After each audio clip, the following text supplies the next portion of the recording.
శ్రీ గురుభ్యో నమః. శ్రీ మహాగణపతే నమః. వారఫలాల కార్యక్రమానికి స్వాగతం. 22 డిసెంబర్ నుంచి డిసెంబర్ 28 వరకు ద్వాదశ రాశుల వారికి చంద్రమాన అనుసరించి గోచరితే ఈ వారం ఎలా ఉండబోతుందనేది చూద్దాం. ముందుగా గ్రహస్థితి మనం గమనించినట్లయితే ఈ వారంలో గురువు వృషభంలో కొనసాగుతున్నాడు, రాహు వచ్చేటప్పటికి మీనంలో కొనసాగుతున్నాడు, కన్యలో వచ్చేటప్పటికి కేతువు, అదేవిధంగా శని యొక్క సంచారం అనేది కుంభంలో జరుగుతున్నది. శుక్రుడి యొక్క సంచారం గత వారంతో పోల్చుకుంటే ఎటువంటి మార్పు లేదు. శుక్రుడు మకరంలో కొనసాగుతున్నాడు, అదేవిధంగా మన కర్కాటకంలో కుజుడు నీచత్వం పొంది స్తంభన జరుగుతున్నది. ఇక్కడ రవి యొక్క సంచారం యొక్క మార్పు అనేది గత వారం జరిగింది. 16వ తారీఖున రవి వృశ్చికంలో నుంచి ధనస్సులోకి మారాడన్నమాట. రవి ధనస్సులో కొనసాగుతున్నాడు, అదేవిధంగా బుధుడు వృశ్చికంలోనే కొనసాగుతున్నాడు. ఇటువంటి గ్రహస్థితి రాబోతున్నటువంటి వారం రోజుల పాటు ద్వాదశ రాశుల వారికి ఎటువంటి ఫలితాలు ఇవ్వబోతుంది అనేది చూద్దాం. వృషభ రాశి వారికి వారం సానుకూలమైనటువంటి ఫలితాలు గోచరిస్తూ ఉన్నాయి. వృత్తి వ్యాపార రీత్యా సానుకూలమైనటువంటి ఫలితాలు పొందగలుగుతారు. మానసిక ప్రశాంతత, ఆరోగ్యంలో అనుకూలమైనటువంటి ఫలితాలు ఇవ్వగలుగుతుంది.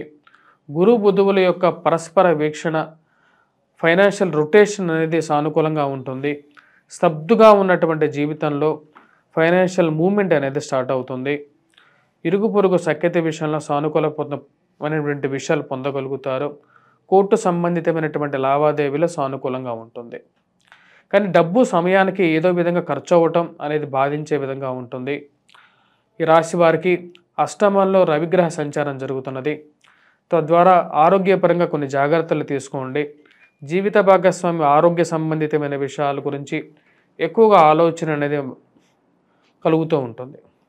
ఎలా వారి యొక్క ఆరోగ్యం గురించి ఎక్కువగా ఆలోచిస్తుంటారో అదేవిధంగా ఫైనాన్షియల్గా కూడా కొన్ని కన్స్ట్రైంట్స్ అనేవి కష్టాలు కలిగి చేసే విధంగా ఉంటుంది. కోర్టు సంబంధితమైనటువంటి లావాదేవీల్లో డైవర్స్ రిలేటెడ్ కేసెస్లో సానుకూలమైనటువంటి నిర్ణయాలు రాగలుగుతాయి. ఇది మానసికమైనటువంటి పరిపక్వతకి కారకంగా ఉంటుంది. విద్యా సంబంధితమైన విషయాల్లో విద్యార్థులకి సానుకూలమైనటువంటి ఫలితాలు పొందగలుగుతారు. కష్టపడి చదవాలి. ముఖ్యంగా ఇంజనీరింగ్ డిపార్ట్మెంట్లో ఉన్నటువంటి విద్యార్థులు బాగా రాణించగలుగుతారు. ఎంపీసీ అండ్ మ్యాథమెటిక్స్ చేస్తున్నటువంటి విద్యార్థులు బాగా రాణించడానికి కుజుడు అనుకూలమైనటువంటి స్థితిలో ఉన్నాడు. మరియు అదేవిధంగా ఎవరైతే పెట్రోకెమికల్ ఫార్మాస్యూటికల్ రంగాల్లో విషయాల్లో పనిచేస్తున్నటువంటి వారికి కూడా సానుకూలంగా విషయాలు పొందగలుగుతారు. వివాహ ప్రయత్న సంబంధితమైన విషయాలు సానుకూలపడతాయి. వారాంతాల్లో ఫ్రెండ్స్ అండ్ రిలేటివ్స్తో గడపగలుగుతారు. మరియు అదేవిధంగా ప్రశాంతమైనటువంటి జీవితాన్ని వారాంతంలో ఎంజాయ్ చేయగలుగుతారు. ఈ రాశిలో ఉన్నటువంటి వారు ముఖ్యంగా ఎటువంటి పరిహారాలు చేసుకోవాలి అనేది చూద్దాం. ముఖ్యంగా వచ్చేటప్పటికి ఈ రాశిలో ఉన్నటువంటి వారు సూర్యారాధన చేయటం, అరుణ పారాయణం చేయటం, మరియు అదేవిధంగా సూర్యుడిని పూజించడం అనేది ముఖ్యమైనటువంటి సూచన. వాటితో పాటు గురుగ్రహ మంత్రజపం జపించటం మరియు అనేది చాలా ముఖ్యమైనటువంటి ఫలితాలు ఇవ్వగలుగుతుంది. ఎక్కువగా సానుకూలమైనటువంటి ఫలితాలు ఇవ్వగలుగుతుంది. స్వస్తి.